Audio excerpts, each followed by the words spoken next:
I saw that hand. I saw that hand first. I'm sure there were other hands, but that hand was like higher, so that's why I looked at it this time.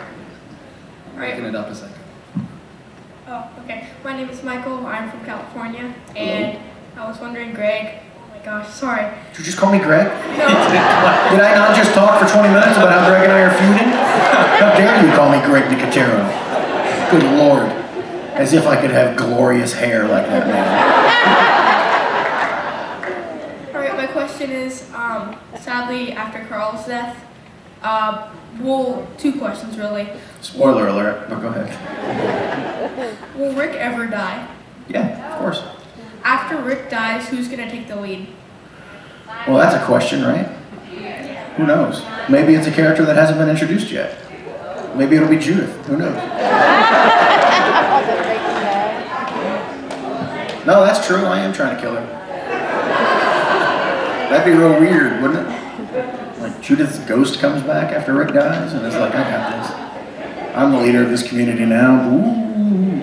You guys are watching season 25 and you're like, Jump the Shark does not even cover it. Like, this is nuts. Yeah. I'd like that. That'd be pretty cool. I'd like that Judith's ghost season. Like season 25, just ghosts. That's a long play. Who would keep watching the show if we introduced ghosts in season 25? I think everybody would keep watching this show. This is very dangerous. You have no idea how dangerous this is. Oh, ghost and play.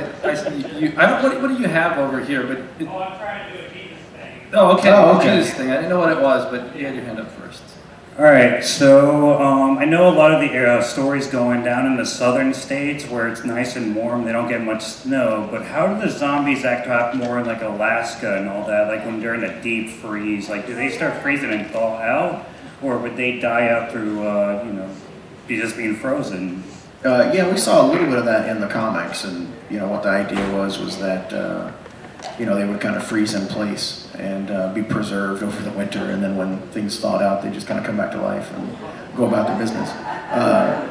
Much like, have you guys seen like the alligators that were doing that during the bomb cyclone thing? They just stick their nose up out of the water. Was it crocodiles? Is someone correcting me on the alligator crocodile thing, you nerd? Like I care. I know the snout's more narrow. All you saw was the nose sticking out of the water. You guys are making me mad. This room is bad. I lost the trivia in this room. You guys are criticizing me about alligators in this room. I'm never coming back to this room. You guys need to get out of here in a hurry. I'm burning this room down after we're done. But anyway, so yeah, and we haven't been able to do that in the show because it's impractical to cover Georgia with snow in the summertime. So don't quite have the budget for that. I created a monster with the hands here. There have been hands up the entire question. I don't even know who started first, but I know that I have to give some attention over here, so you go first and maybe we'll catch a couple people over here. And the mic's coming. It's a nice comfortable lull. It's not uncomfortable at all. It's good. I'm Ginger from Tampa, Florida. You Ginger? And will Madison ever meet Negan? And if they did, what would you think that storyline would be like?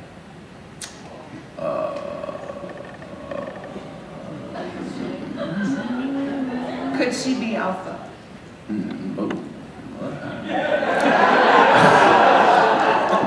Maybe just no comment?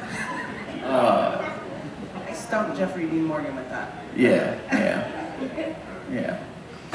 I mean, were they to encounter each other, Negan would probably kill her.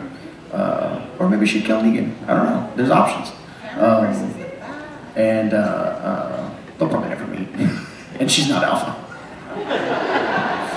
But maybe I'm lying. I've done that before. I love those theories, though. Does AMC ever try to influence you on the future of your comic writing, or do they leave that alone? No, and I take great pride in the fact that they find out about stuff in the comic when it comes out, which is kind of fun.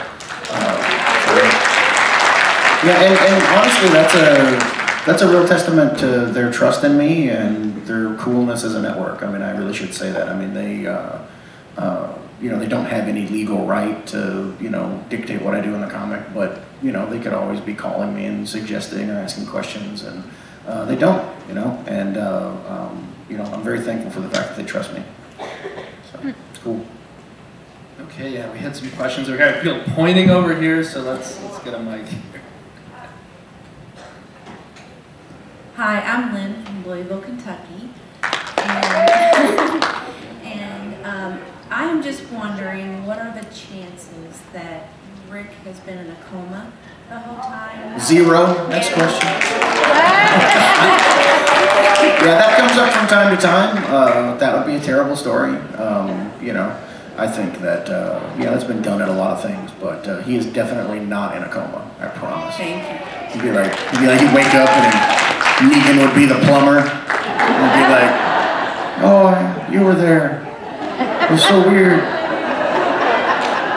Yeah, that'd be awful. Judith is a ghost. But yeah, Rick is definitely not in a coma. I have to do that like every 2 years. I have to come out and be like, he's not in a coma, everybody, and then that makes the press rounds and people are like, whoo. And then 2 years pass and they're like, is he in a coma? Yeah. All right, next question. Let's do it. Okay, what do you got? Hi, I'm Mary Nell, and I'm from Iowa.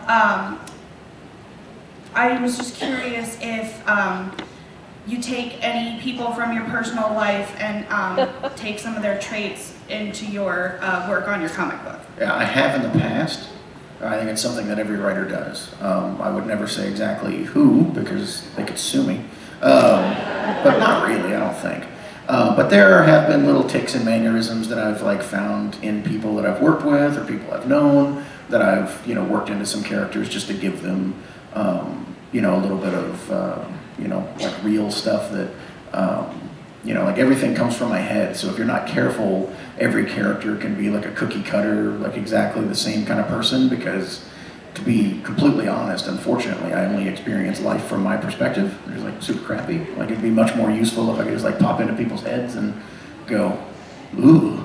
That's a weird thought. But yeah, so yeah, and then there are some aspects of me in like a lot of characters. Like I worked at a pizza place like Glenn, and I wear an eye patch sometimes like the governor. I do sometimes. One of my favorite things is whenever I have like really good news. It's always good news. I will call someone on the phone and I'll be like, "Hey man, get your shitting pants on," because I like the idea of someone warning you. You're gonna shit your pants when you hear this news, so you need to go put the pants on that are designated to be shat in. It's just a joke I have with myself that I thought was funny, and then as like a nod to all the people I do that to, it's usually like Eric Stevenson and the publisher at Image Comics, and David Alpert, my producing partner, and Corey Walker. I put that in the comic and had Negan say it just as like a little nod to them. And then when stuff like that shows up in the show, I'm like, this is the weirdest life I could possibly lead. Jeffrey Dean Morgan is saying this like super weird thing that I say to people on national television. It's so crazy. So I don't cuss quite as much as Negan, but there are certain mannerisms in his speech that, sometimes people are like, that's a thing you said to me last week. And I'm like, yeah, all right, that's fine. Okay, I know there's a question up there. Do we have a mic? Great. Hi, I heard that in the finale, what was that, season 7, where Glenn and Abraham got nailed. I heard that you, sir, not you, but A&E did several different scenes. Yes. So nobody knew who died? Yeah. And when did they find out?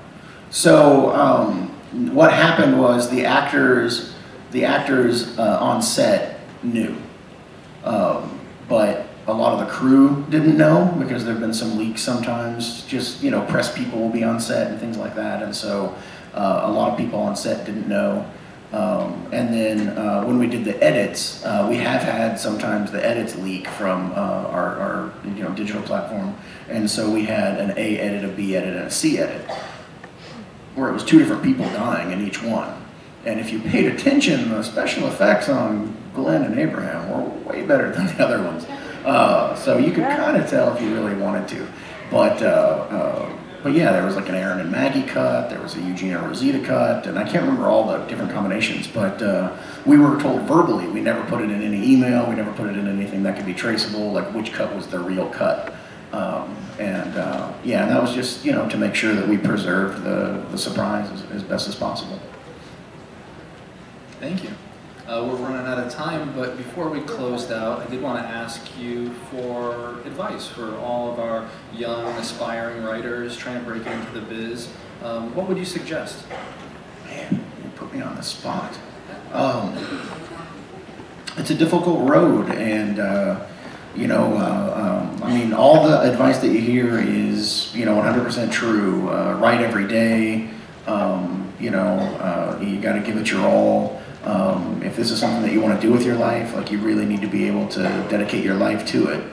When I was starting out, I had a day job. I worked from, you know, 8 a.m. to 5 p.m. You know, I would get home at, you know, 5:15 because I lived within walking distance of where I worked. I would work on writing and, you know, getting my career going until 2 or 3 in the morning, and then I would wake up at 8 o'clock and walk to work and get there 10 minutes late every day. And that was my life. I did that 7 days a week. And, you know, it was really tough. You know, thankfully I was already married, so I was just flirting with a divorce and, you know, didn't have to worry about, like, you know, having someone in my life and being alone. They were there and being mistreated, and they were totally cool with it because they believed in me. So I have to really give it to my wife for putting up with those years. And yeah, and she has a purse collection that makes up for it now, so it's all fine. And every time she buys one, I'm just like, what do you do with that?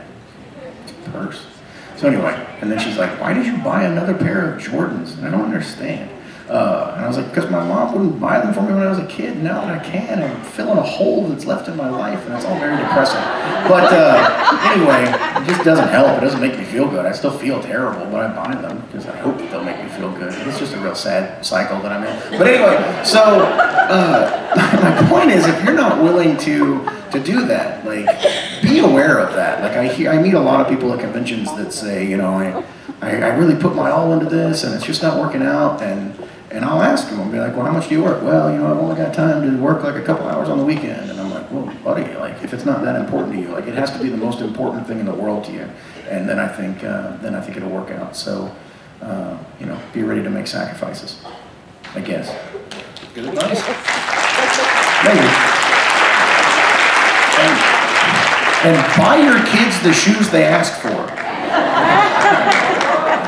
Well, Robert, thank you for being here. Thank you for sharing your stories. We really appreciate it. Everyone, let's give Robert a huge hand. Thank you, everyone, for joining us. Thank you for being a great guest. Thank you for the great questions. Have a good rest of the night. This cruise was awesome. Thank you so much for coming. I really appreciate everything. Thanks for all the support for all these years. I promise if we make it to season 25, there won't even be so much as one ghost.